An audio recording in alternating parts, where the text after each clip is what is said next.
and this will probably be a theme. It's certainly one we've touched before, and it will be a theme throughout the year and anytime we're doing the show. The best teams figure out a way through it.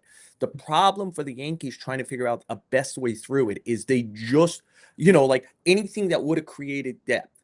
J.D. Brubaker would have created some depth. They've taken a lot of time to try to heal him from Tommy John. He went down with a rib injury here. He's weeks away from being a candidate. Chase Hampton, who was going to maybe be somebody if he could build up over the course of the year, needed Tommy John surgery. Obviously, Cole out for the season, Luis Hill out for several months. They've just taken an incredible hit at their depth, and they could really use a guy or two at AAA.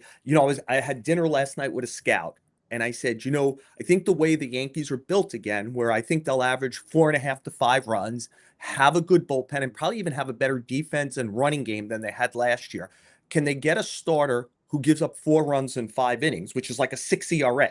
But at the end of 5 innings, with a good bullpen, you'll have a chance to win. Can they stock a guy like that, a guy or two at AAA like that? At a moment where the owner doesn't want to spend more money on the payroll and go get like a Kyle Gibson who, but again, like, let's be frank about Kyle Gibson would have to go through a spring training. Yeah. Essentially now it's the end of, Spencer Turnbull, Lance Lynn, who's ever still out there.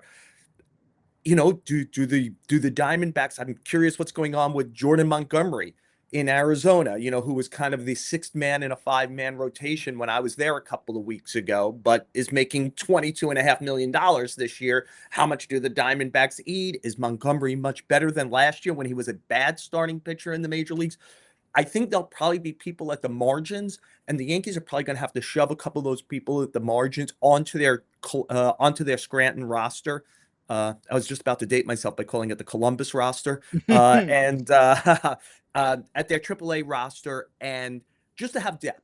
Like, this isn't the time of year where you get a number 1 or 2. Though I always say, like, the Yankees probably have made a call on Dylan Cease. They've probably made some calls on Sandy Alcantara. I don't think Cease is going. I think the Marlins will probably set a very high price for Alcantara, but I think the second they hear it, they'll do it. Like, they're not going anyplace. They're going to, the only good thing you can say about the Marlins probably in 2025 is they probably won't lose as many games as the White Sox. That's about it. That's the end of the sentence on them. So when they could kick it forward to the future, they're going to do it. The problem is Yankee farm system isn't kind of blessed with depth right now. But, you could always do it. George Lombard certainly has opened eyes down here. And if you want to start a trade with George Lombard and Spencer Jones and Rafael Flores, like, the Yankees have guys, they could go do it. How much do they want to deplete it for Alcantara right now?